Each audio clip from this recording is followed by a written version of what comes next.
ஏனுங்க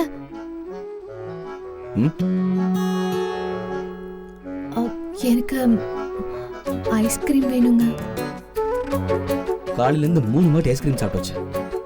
இதுக்கு மேல கிடையாது. காலையில பாத்துக்கலாம்.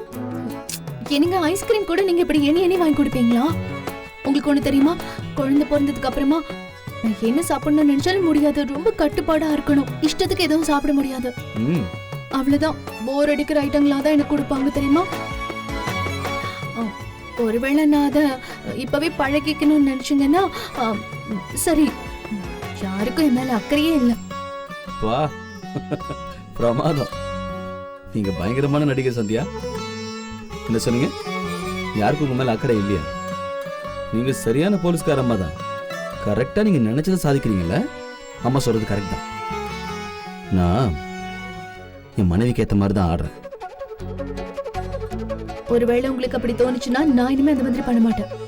சரி சரி, நான் போய் ஐஸ்கிரீம் வாங்கிட்டு வந்துடுறேன். எனக்கு அந்த தெரியும் தெரியும். ஒன்று கசட்டா, இன்னொன்று பட்டர்ஸ்காட்ச் தானே.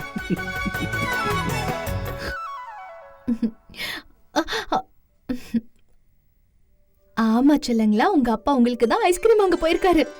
உங்களுக்காக தான் நான் ஐஸ்கிரீமே சாப்பிடுறேன். சீக்கிரமா பால் குடி. இல்லம்மா, இங்க பாருங்க. 5 6 7 8 9 முழுசா 9 months ஆயிடுச்சு. இன்னும் அத்தையோட பேபி வரலையே.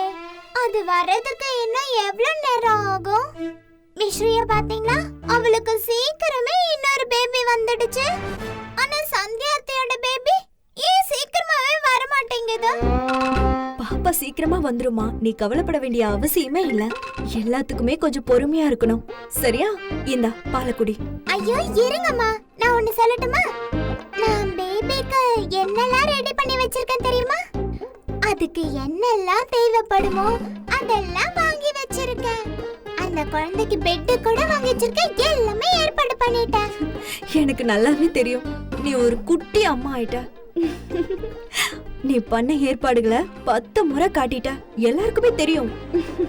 பேபி வர வேண்டியதா பாக்கி இல்ல. இந்தா பாலக்குடி, சீக்கிரமா பாப்பா வந்துரும். அதுதான்மா, பேபிக்காக தான் வெயிட் பண்ணிட்டு இருக்கேன். வரும் வரும், சீக்கிரமா பாலக்குடி.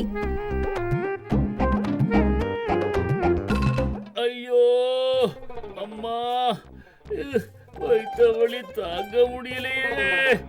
நான் என்ன பண்றது? ஐயோ,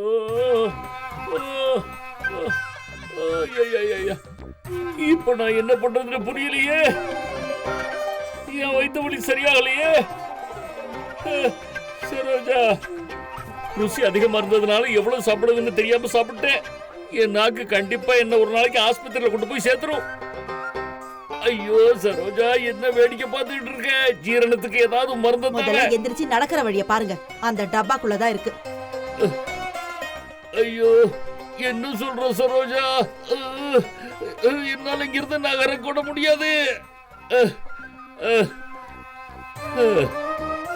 நானே போய் எடுத்துக்கிறதா இருந்தா நான் ஏன் உன்னை கேக்குறேன்? என் நிலைமைய பாத்தியா? மருந்தே என் கைக்கு வந்தாலும் என்னால் அதை எடுத்து சாப்பிட முடியாது. சரோஜா, கொஞ்சம் எடுத்துட்டு வந்து கொடு சரோஜா. நீ மட்டும் கொண்டு வந்து கொடுத்தா அந்த கடவுள் உன்னை ஆரோக்கியமா வச்சுக்கிருவாரு. ஆண்டவா ராமா, நீங்க அந்த குழந்தைங்களை விட அதிகமா பிடிவாதம் பிடிக்கிறீங்க. உங்களுக்கு கண்ணு தெரியல என்ன? நான் தான் பொருள் எல்லாம் எடுத்து வச்சிட்டு இருக்கேன்ல, ஏன் இப்படி தொந்தரவு பண்ணிட்டு இருக்கீங்க?